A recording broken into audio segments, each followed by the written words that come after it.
गुहार लगाने को लेकर जो चर्चाएं लगभग 10 दिन से चल रही थी कि प्रशांत किशोर आएंगे तो कांग्रेस आगे बढ़ेगी, लेकिन अब इस पर पूर्ण विराम लग चुका है। पीके की तरफ से भी कहा जा चुका है कि वो कांग्रेस में शामिल नहीं हो रहे। उन्होंने कई सुझाव भी दिए जाते जाते कि कांग्रेस को मुझसे ज्यादा एक कुशल नेतृत्व की जरूरत है। और इसी के साथ रणदीप सुरजेवाला ने भी इस बारे में पूरी जानकारी दी है ट्वीट के जरिए। सोनिया गांधी ने देखिए पहले ही प्रशांत किशोर को लेकर लगातार अपने वरिष्ठ नेताओं के साथ बातचीत की थी, क्योंकि कई दफे सोनिया गांधी के साथ और कांग्रेस के वरिष्ठ नेताओं के साथ प्रशांत किशोर की मुलाकात 10 जनपद पर हुई है, लगातार बैठकें चली हैं। लेकिन उसके बाद जो कयास थे कि आखिरकार कब होंगे प्रशांत किशोर कांग्रेस में शामिल, उस पर अपूर्ण विराम लग चुका है। तो प्रशांत किशोर ने क्यों ठुकरा दिया ऑफर, ये भी सवाल है। जाते जाते बता गए कांग्रेस को कई खामियां। और इसी के साथ देखिए एम्पावर्ड एक्शन ग्रुप जिसकी बात कर रही है कांग्रेस, उसमें शामिल होने के लिए कहा गया था प्रशांत किशोर को, लेकिन उन्होंने उसमें शामिल होने से इनकार कर दिया। 2024 में चुनावों की जिम्मेदारी की बात कही गई थी। कांग्रेस से जड़ें जमाए बैठी जो समस्याएं उनको निकालने की जरूरत है, ये कहा है प्रशांत किशोर ने। कहा कि समस्याओं को दूर करना ज्यादा जरूरी है कांग्रेस के लिए। ज्यादा इच्छा शक्ति वाले लोग अब कांग्रेस की समस्याओं को दूर कर पाएंगे। और 2024 चुनाव की तैयारियों में कांग्रेस जो है वो लगी हुई है। कांग्रेस पहले ही कह चुकी है, लेकिन कई लोग कांग्रेस के जो वरिष्ठ नेता हैं वो लगातार प्रशांत किशोर से सवाल जवाब भी करते रहे हैं। कई जगह के एग्जाम्पल्स भी देखे जाते रहते हैं, चाहे उत्तर प्रदेश का इस बार का चुनाव हो, चाहे 2017 का चुनाव हो, जब कांग्रेस और सपा साथ में लड़ी थी तब भी प्रशांत किशोर की एंट्री हुई थी। तो उस बात को भी यहाँ पर कांग्रेस के कई नेता जो हैं वो इस वक्त याद दिला रहे। तो एक खेमा वो जो प्रशांत किशोर को अपनी पार्टी में लेने के लिए, उनको टेस्ट करने के लिए यहाँ पर कह रहा है, तो वहीं सोनिया गांधी ने बाकायदा एक कमेटी बना दी थी कि जब प्रशांत किशोर से उनकी मुलाकात हुई तो क्या उन्हें पार्टी में लेना चाहिए, क्या उनका जो 600 पन्ने का एक प्रेजेंटेशन सामने रखा गया था क्या उसे एक्सेप्ट कर लेना चाहिए कांग्रेस को। उसी को लेकर चर्चाएं चली, तमाम बातचीत चली और उस कमेटी ने कल देखिए अपनी रिपोर्ट जो है वो दे दी है, जिसमें ये साफ कह दिया गया है कि प्रशांत किशोर जो है वो कांग्रेस का साथ फिलहाल अभी नहीं देने वाले हैं। लेकिन सवाल ये कि क्या बात बिगड़ी है, तो उसके पीछे कई बड़े रीजन हैं। क्या प्रशांत किशोर जो है वो कांग्रेस में कोई बड़ा नेता का एक पद चाहते थे, एक एक्सपर्ट के तौर पर, एक चुनाव रणनीतिकार के तौर पर इस बार क्या कांग्रेस के साथ नहीं जाना चाहते थे? तो ऐसे तमाम से सवाल थे जिसको लेकर ये कहा जा रहा है कि प्रशांत किशोर ने जो है वो कांग्रेस को टाटा बाय बाय कह दिया है। और आज इसी मुद्दे पर हम चर्चा करेंगे हमारे खास मेहमानों के साथ कि आखिरकार क्यों प्रशांत किशोर छोड़ गए कांग्रेस का साथ। हमारे साथ स्टूडियो में मौजूद है वीरेंद्र रावत जी, वरिष्ठ पत्रकार है। वीरेंद्र जी आपका स्वागत है बहुत बहुत इस चर्चा में। और इसी के साथ कृष्ण मोहन पांडे जी, प्रवक्ता बीजेपी के हैं, वो भी हमारे साथ जुड़ चुके हैं इस चर्चा में। आपका भी बहुत बहुत स्वागत है। और इसी के साथ हमारे बाकी मेहमान जो हैं वो एक एक करके जुड़ रहे हैं लगातार, उनसे भी मैं आपका तारुफ कराऊंगी। सबसे पहले देखिए मैं वीरेंद्र जी आपके पास ही आ रही हूँ, क्योंकि अगर प्रशांत किशोर का जिक्र होता है किसी भी मसले पर, किसी भी चुनावी कैंपेन के दौरान, तो कहा जाता है कि बड़ा नाम है, एक खास प्रभाव उनकी जो रणनीति है वो रखती है। कांग्रेस ने शायद इसी को समझा और उन्हें ऑफर दिया कि अपने हमारे साथ आइए और कांग्रेस को आगे बढ़ाइए। फिर भी ये दूरी क्यों हो गई? देखिए, बड़ा दुख का विषय है कि जब भारत जैसे बड़े गणराज्य को हम देखते हैं, जहां पे इस समय बीजेपी 2014 के बाद लगातार चुनाव पे चुनाव जीत रही है केंद्र में और सारे राज्यों में, और दूसरी तरफ देखें विपक्ष का पूरा पूरा वैक्यूम होता जा रहा है।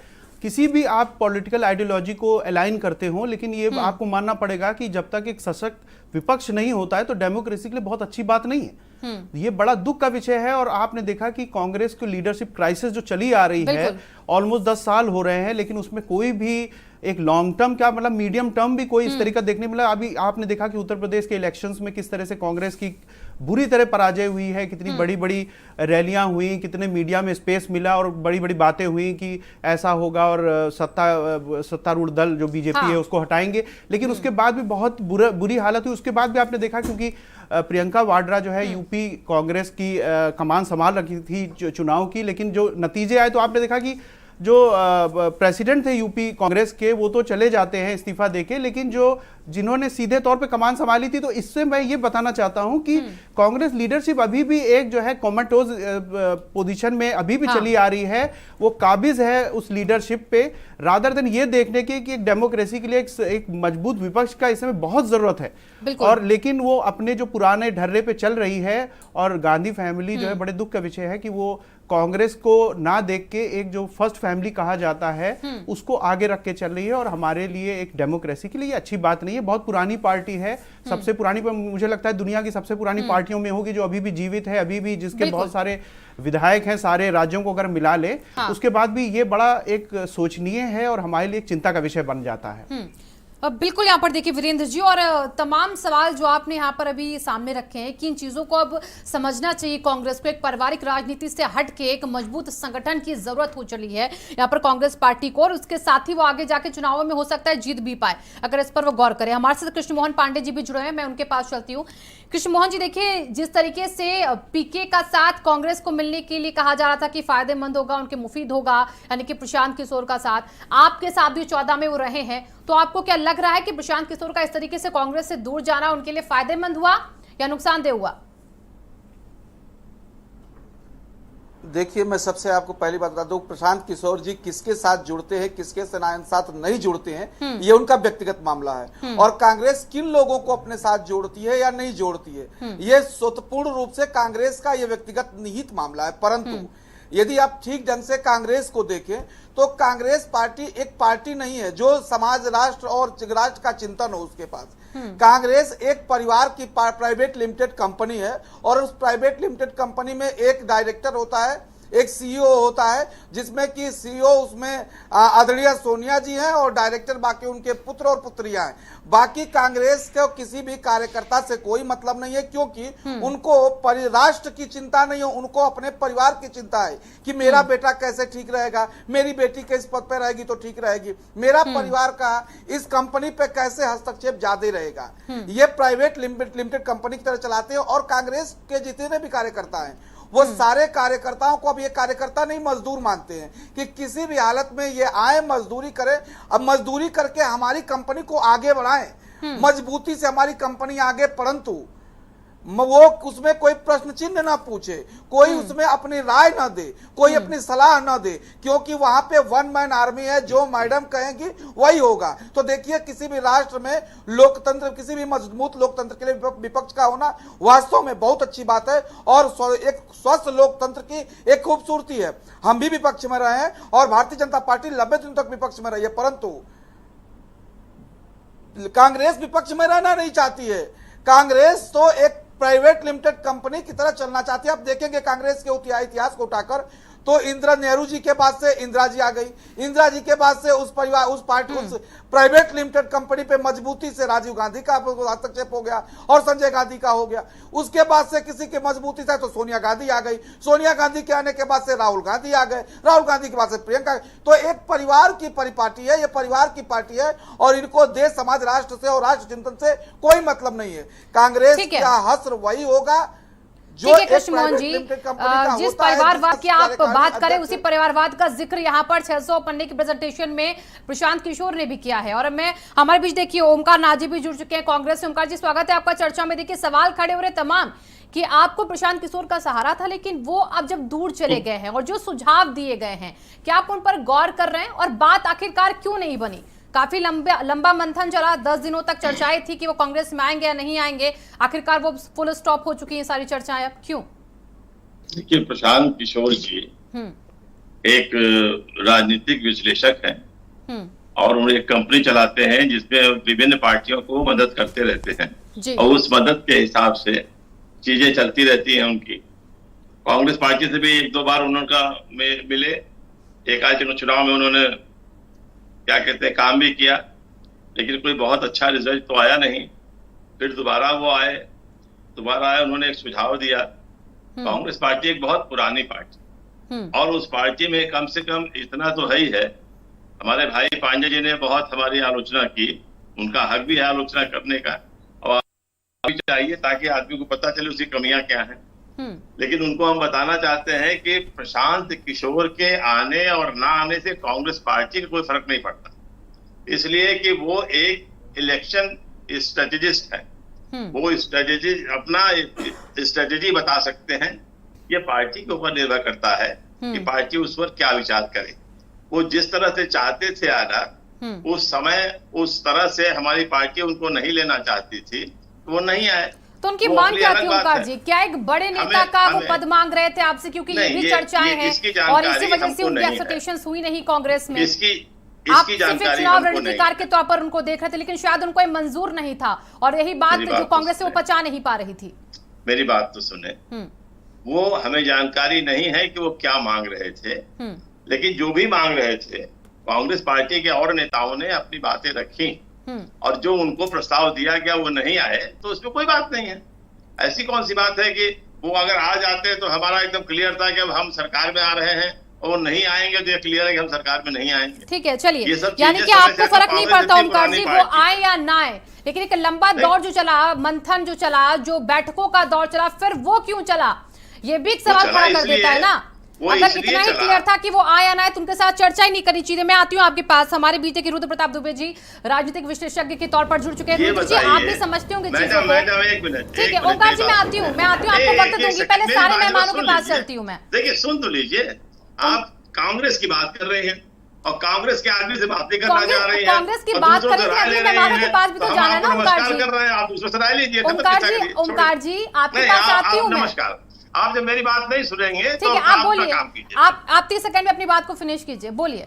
भाई, मैं ये कह रहा हूँ कि कोई इतनी पुरानी पार्टी है, इसकी संगठन की जड़ें जो है गांव तक है, वो इसमें क्रियान्वित नहीं है, इसमें क्रियाशील नहीं है।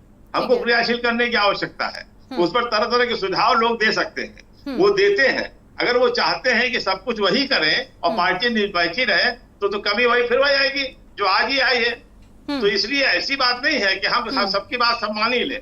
हमारी एक विचारधारा है और विचारधारा में कोई आएगा उसका स्वागत है, और अगर समझता है कि हम उसकी विचारधारा हमारी विचारधारा से बहुत बड़ी है तो वो भाई अपना करे जैसा करना है। ठीक है ओमकार जी, यही विचारधारा की लड़ाई बताई जा रही है कि वो आए नहीं आपकी पार्टी में। रुद्र जी, मैं एक्सपर्ट के तौर पर मैं आपके पास ये चीज समझना चाहूंगी, जिन बातों का जिक्र भी देखिए ओमकार जी भी कह रहे हैं कि आप एक एक्सपर्ट के तौर पर आइए हमारे बीच में, एक चुनावी रणनीतिकार के तौर पर तो आइए, लेकिन कोई एक बड़ा पद मत मांगिए हमारे साथ। हमारी विचारधारा हमारे साथ ही रहेगी। आप अगर उसको पूरा बदल देंगे और अपने हिसाब से कांग्रेस को चलाएंगे तो कैसे ही मंजूर होगा? तो क्या यही एक मेन वजह थी कि नहीं चाहती थी कांग्रेस की अगर प्रशांत किशोर आ गए उनके पाले में तो सब कुछ बदल जाएगा, सब कुछ उनके कंट्रोल में हो जाएगा? क्या ये एक बड़ा कारण था? शिवांगी जी, दो पक्ष हैं इसको लेके। पहली बात तो ये बात तो सच है कि कांग्रेस पीके के लिए बहुत ज्यादा उत्साहित नहीं है। ये प्रशांत किशोर के लिए दूसरी बार है कि जब कांग्रेस में आते आते वो रह गए। प्रशांत किशोर लगातार ऐसी संभावनाएं तलाश रहे हैं कि वो कांग्रेस में किसी तरीके से आ पाए और अपनी राजनीति को आगे बढ़ा पाए। इस बार बहुत करीब आ गए थे, 600 पन्ने का प्रेजेंटेशन हो गया था, बहुत चीजें करीब हो गई थी। मंथन इतना लंबा चल गया था जितना तो एलन मस्क को नहीं लगा ट्विटर खरीदने में, इतना लंबा मंथन चल रहा था। और फिर वही ढाक के 3 पात फिर से वही, हालांकि पिछली बार से दोषारोपण कम हुआ। देखिए, 2 पहलू हैं इसके शिवानी जी। पहली बात तो कांग्रेस को इतने वक्त किसी भी चुनावी रणनीतिकार की जरूरत नहीं है। कांग्रेस को खासकर हिंदी पट्टी वाले राज्यों में अपने कार्यकर्ताओं की जरूरत है। जैसे उत्तर प्रदेश का अगर आप हालिया विधानसभा चुनाव जीते तो कांग्रेस की दिक्कत यहाँ पे वो जीते हुए 1 या 2 विधायक नहीं है। कांग्रेस की दिक्कत 387 विधानसभा पे जब्त हुई जमानत है। यहाँ पे आके प्रशांत किशोर कोई ऐसा तो है नहीं कि जादू की झड़ी घुमाएंगे और सारे एकदम से चुनाव पलट जाएगा। यहाँ पे तो आपको जरूरत है कार्यकर्ताओं की, समर्थकों की, ऐसे लोगों के जो बूथ पे खड़े हो सके। तो कांग्रेस को सबसे पहला तो जो काम करना होगा, सांगठनिक तौर पे मजबूत होना पड़ेगा और उसके बाद इस तरह के रणनीतिकार उस पे आगे बढ़ा सकते हैं। प्रशांत किशोर के लिए नया नहीं है, पहले भी वो जेडीयू में शामिल हो चुके हैं, राष्ट्रीय कार्यकारिणी परिषद में रहते। अगर आपको याद हो आरपीएन सिंह वाला विवाद वो इसी वजह से हुआ था, दर्जा प्राप्त राज्य मंत्री थे वो बिहार में। इस बार उन्होंने जगह देखी कि बहुत जगह खाली है कांग्रेस में, तो वो उधर आगे बढ़ गए और इस वजह से जी बिल्कुल रुद्र जी, देखिए आपने बिल्कुल सही कहा कि कांग्रेस जो है वो अपने संगठन को मजबूत करे और अपनी जड़ों पर काम करने की जरूरत है।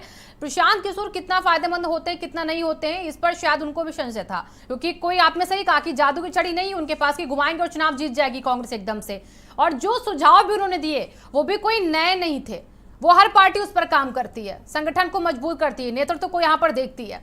मैं अब चलती हूँ सपा से हमारे बीच मनोज यादव जी जुड़े। मनोज यादव जी, आपका स्वागत है चर्चा में। देखिए लगातार चर्चाएं हैं और आपने भी एक्सपेरिमेंट के तौर पर देखा है प्रशांत किशोर को 17 के चुनावों में। क्या लग रहा था कि कांग्रेस को एक बड़ा विपक्षी दल के तौर पर उभारने का काम प्रशांत किशोर ही कर पाते, क्या कांग्रेस नहीं कर पाती? देखिए, किसी भी राजनीतिक दल में उसका संगठन, उसका नेतृत्व ये तय करता है। कोई एक्सपर्टीज जो उनकी होती है वो नहीं तय करती है। हाँ, निश्चित तौर पे मैं इस बात में विश्वास करता हूँ कि अगर कोई 20 सीट पा रहा है तो एक्सपर्ट आ जाएगा, तो हो सकता है 25 आएगी। लेकिन जो जनता का मन होता है और जो आपकी नीतियाँ और जो आपके विचार होते हैं वही सबसे सर्वोपरि होते हैं। लेकिन ये चूंकि कांग्रेस का मैटर है कि कांग्रेस चुनाव जीतेगी पीके के बगैर कि नहीं जीतेगी, ये उनका अपना इंटरनल मैटर है। लेकिन बातें इसमें बड़ी सारी हो गई और मैं बीजेपी के प्रवक्ता को ये बात जरूर बताना चाहूँगा कि जितना फोकस्ड आप कांग्रेस, समाजवादी पार्टी या अन्य राजनीतिक दलों को विश्लेषण करने में समय व्यक्त करते हैं और जितना खुल के कहते हैं, उतना अगर आप इस देश की समस्याओं पे बात करना शुरू कर दें तो मेरे ख्याल से समाजवादी पार्टी हो, कांग्रेस हो, ये अपने आप कम हो जाएंगी। लेकिन आप जिस तरह की राजनीति, एक नया पैटर्न 2014 के बाद शुरू हुआ, किसी पार्टी के लीडर पे और किसी पार्टी पे फोकस्ड होके इस तरह हमला करना, उन समस्याओं पे बात न करना, उन चीज़ों पे बात न करना, ये मेरे ख्याल से हमारे देश के लोकतंत्र के लिए और तमाम सारी चीज़ों के लिए गड़बड़ है। जैसे मैं एक उदाहरण देता हूँ, उसमें मीडिया को इन्वॉल्व करके कहता हूँ कि अगर स्वास्थ्य मंत्री हैं बीजेपी के, उत्तर प्रदेश के उप मुख्यमंत्री भी हैं, उनको अस्पतालों में कमियां दिखती हैं, लेकिन कई सारी संस्थाएं जो जिम्मेदार हैं उनको नहीं दिखती हैं। ये बात सोचनी पड़ेगी। कांग्रेस को विश्लेषित कर दीजिए, समाजवादी पार्टी को विश्लेषित कर दीजिए, उससे किसी समस्या का इस देश का आर्थिक व्यवस्था से लेकर सब चीज़ नहीं होगा, नहीं कुछ होने वाला है। लेकिन जिस तरीके से फोकस्ड होके ये पॉलिटिक्स जो नए तौर तरीके की राजनीति शुरू की गई है, ये आने वाले भविष्य को भारत में मुझे नहीं लगता है कि गर्त के सिवाय और कुछ मिलने वाला है। कितनी बड़ी बड़ी बातें बीजेपी के प्रवक्ता ने कह दी, एक परिवार, कंपनी, डायरेक्टर। मैं इन पे एक सीधा सवाल इनसे पूछता हूँ, तीसरा प्रधानमंत्री का चेहरा कौन होगा? तो आपके यहाँ तो दूसरा ही बदल जाना चाहिए। ठीक है मनोज जी, अभी हम तीसरा प्रधानमंत्री का चेहरा कौन, इस पर चर्चा ही मैं कह रहा हूँ नया क्यों नहीं, वही क्यों, एक ही व्यक्ति क्यों? इस पर चर्चा ही नहीं कर रहे हैं। नहीं, हम चर्चा नहीं करते हैं, लेकिन अगर उनके पास आप मजबूत बताइए नेतृत्व किसी है पार्टी, तो मुझे लगता है कि अरे मोहन जी क्या उसको बात आगे करते हैं? रखेंगे। तो ये बात, अगर अखिलेश यादव हर बार मुख्यमंत्री का चेहरा हो सकते हैं तो प्रधानमंत्री नरेंद्र मोदी क्यों नहीं हो सकते पीएम का चेहरा? शिवांगी जी, मुझे एक शब्द में बीजेपी, पहली बात तो चर्चा इस पर है ही नहीं ना। चर्चा नहीं, मैं लेकिन कृष्ण मोहन, ठीक है, कौन होते हैं आप इस पर किसी सवाल कर पार्टी रहे का हैं, नेतृत्व तय करने वाले? कृष्ण मोहन जी इसका बीजेपी जवाब कौन देंगे, होता है? लेकिन अभी थोड़ा ठहर जाइए। अभी हम चर्चा 24 के चुनावों की कर रहे हैं कि क्यों यहाँ पर कांग्रेस इतनी पीछे हो रही है और जीत के लिए क्यों प्रशांत किशोर का जो है वो साथ जरूरी होता दिख रहा था लोगों को। मैं इस पर अभी चर्चा कर आऊंगी मैं आपके पास। अब मैं चलती हूँ विनय पटेल जी के पास, प्रवक्ता है आम आदमी पार्टी से। विनय जी, बहुत बहुत स्वागत है आपका चर्चा में, क्योंकि देखिए प्रशांत किशोर का जब नाम आता है तो आम आदमी पार्टी का कैंपेन में भी याद आता है। आती हूँ मैं कृष्ण मोहन जी आपके पास आती हूँ। विनय जी से पहला सवाल मैं ले लूं, आम आदमी पार्टी का भी जिक्र हो जाएगा इसमें, टीएमसी का भी जिक्र हो जाएगा, स्टालिन का भी जिक्र हो जाएगा, जेडीयू का भी जिक्र हो जाएगा। अगर प्रशांत किशोर का नाम हम देखें, यहां पर इन सभी राजनीतिक दलों के साथ एक बड़ी भूमिका निभाई प्रशांत किशोर ने, आपके साथ भी कैंपेन में रहे वो। और अब जब कांग्रेस की बात आती है तो वो यहां पर एक चुनाव रणनीतिकार के तौर पर नहीं जाना चाहते, आपके साथ चुनाव रणनीतिकार के तौर पर गए थे। बड़ी एक्सपेक्टेशंस थी उनको, बड़ी उम्मीदें थी कि कोई बड़ा उनको पद दिया जाएगा, कोई बड़ा नेता का उनको पद मिलेगा, और इसी वजह से शायद वो दूर हो गए। और कांग्रेस नहीं चाहती थी कि वो उनके पार्टी पर अपना अधिकार जमा ले, और इसका शायद खामियाजा हो कांग्रेस को, शायद ना हो। शिवांगी जी, देखिए 6 दिनों का दौर चला जब मेल मिलाप मुलाकातें हुई, लेकिन हम लोग पूरे जिम्मेदारी के साथ ये चीज़ नहीं कह सकते कि कांग्रेस ने उनको क्यों लिया नहीं या ये क्यों कांग्रेस में गए नहीं। अब इस चीज़ पर या तो प्रशांत किशोर जी खुल के सामने आ सकते हैं, तब बातें स्पष्ट होंगी, या तो कांग्रेस का नेतृत्व बताएगा। लेकिन मैं ये जानना चाहता हूँ कि भाई एक डूबती जहाज पे सवारी करना कौन चाहेगा? कौन चाहेगा कि मैं डूब जाऊं? और फिर भी प्रशांत किशोर जी तो इतने बड़े राजनीतिक रणनीतिकार रहे हैं, कई राज्यों में इन्होंने चुनाव लड़ाने में मदद की है और कई राज्यों में इन्होंने सहयोग किया, जिनके सहयोग से कई सरकारें भी बनी हैं, इसमें दो राय नहीं है। लेकिन एक चीज यहाँ पे जानना होगा कि पिछले दिनों प्रशांत किशोर जी ने जो सुझाव दिया था कांग्रेस को, क्योंकि प्रशांत किशोर, मैं जहां तक समझ पा रहा हूं, प्रशांत किशोर जी चाहते थे कि कांग्रेस पार्टी एक कंपनी नहीं, एक राजनीतिक, एक लोकतांत्रिक पार्टी बनकर उभरे। लेकिन कांग्रेस पार्टी नहीं चाहती है कि वो लोकतांत्रिक पार्टी बने, उसे कंपनी बनने में ही मजा आ रहा है। और उसी का खामियाजा है कि पिछले 7-8 सालों में कांग्रेस पार्टी का पूरे देश में क्या हश्र है, ये किसी से छुपा नहीं है। लेकिन यहाँ पे एक सवाल ये भी खड़ा होता है कि अब जनता को भी ये लगने लगा है कि हम जिताएंगे कांग्रेस के विधायक, जाएंगे ये बीजेपी में। आपने पहले गोवा के चुनाव में देखा, कांग्रेस के विधायक जीते, बीजेपी में चले गए। उत्तराखंड में आपने देखा क्या हाल हुआ, आपने मध्य प्रदेश में देखा क्या हाल हुआ।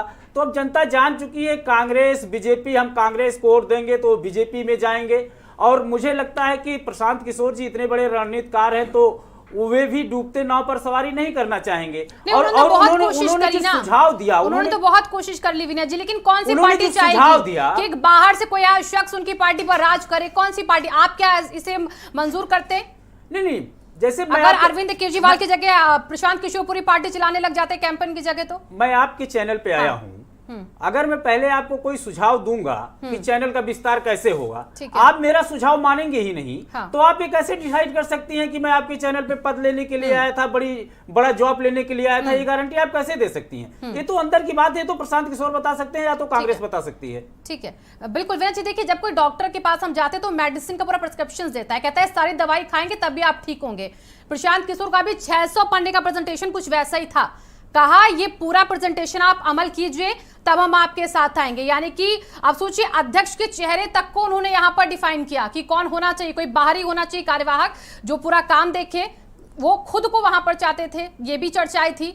सोनिया गांधी को खाली एक डमी के तौर पर रख देना चाहते थे। तो ये कांग्रेस कैसे मान लेती? इसका क्या मतलब है? यानी कि राहुल और प्रियंका साइड हो, चलाए प्रशांत किशोर, और सोनिया गांधी सिर्फ डमी के तौर पर दौरे करे।